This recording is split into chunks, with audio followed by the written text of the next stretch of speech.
Hello everyone, welcome back to my channel. আজকে আমরা বানাতে চলেছি ভেলপুরি। তার জন্য প্রথমেই আমরা নিয়ে নিয়েছি ময়দা, তার সঙ্গে লবণ, একটু বেকিং সোডা আর গুঁড়ো চিনি, তিনটেকে একসঙ্গে মিক্স করে নেব। এরপর রিফাইন অয়েল রেখেছি, যেটা আমি এবার ঢেলে দেবো এতেই। এটাকে একটু মিক্স করে নেব।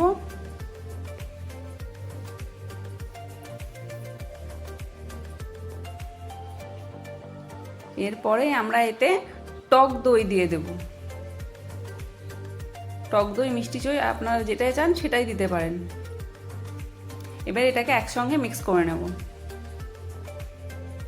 আর একটা সুন্দর ডো তৈরি করে নেব। আর তার আগে ইস্ট ভিজিয়ে রেখেছিলাম গরম জল দিয়ে আমি, যেটাও এতেই দিয়ে দেব। আবার ভালো করে মিক্স করে ডোটা তৈরি করে নেব। এবার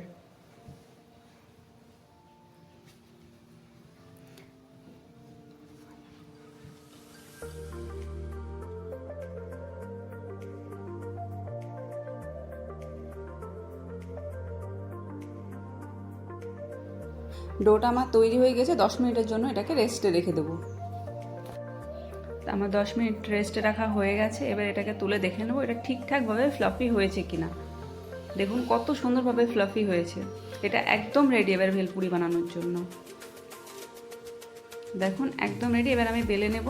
একটু মোটা করে বেলবো, ভেলপুরি যেহেতু মোটা হয় তো আমি একটু মোটা করে বেলবো। এরকমভাবে বেলে নিয়ে করলে পরে এটা অনেক ইজি হয়।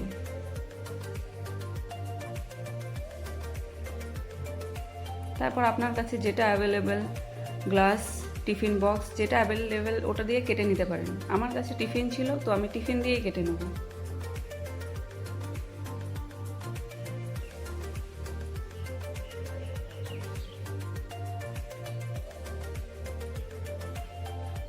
এতে করে কাটলে পরে পুরো সুন্দর গোল হয়, যার কারণে টিফিন দিয়ে কাটা। আর অনেক ইজিও হয়।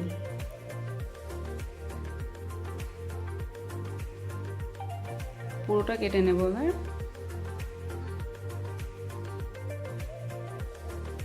আমার কেটে নেওয়া কমপ্লিট।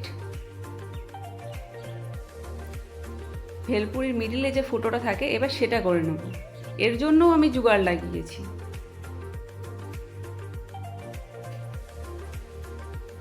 আপনার কাছে যেটা অ্যাভেলেবেল ওটা দিয়ে কেটে নিতে পারেন। সবগুলোকে আমি মিডিলে ফুটো করে নেব। ভেলপুরি শেপে আমার একদম রেডি। খুব সুন্দরভাবে থালাতে সাজিয়ে নিচ্ছি। এবার এগুলোকে ভাজার জন্য নিয়ে যাব।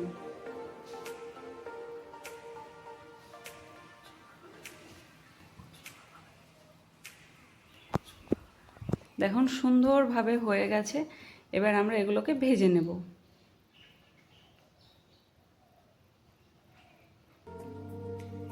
তার জন্য প্রথমেই কড়াইয়ে পরিমাণ মতো তেল নিয়ে নেব। তেলটা গরম হলে ওতে একটা একটা করে ভেলপুরিগুলো ছেড়ে দেব আর গোল্ডেন ব্রাউন হওয়া অবধি ওটাকে ভেজে নেব।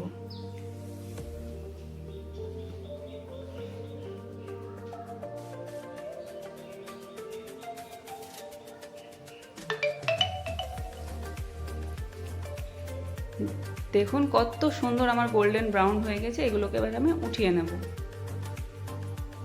খুব বেশি ভাজার দরকার নেই, গোল্ডেন ব্রাউন হলেই।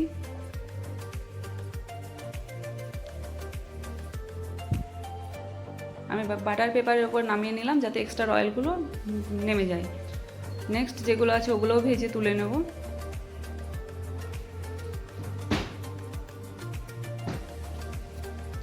দেখুন কত সুন্দর হয়েছে, যেরকম দেখতে হয়েছে সেই রকমই খেতে হয়েছে। এবার আমার চ্যানেলে যদি আপনারা নতুন হন তো লাইক এবং সাবস্ক্রাইব একদম করবেন।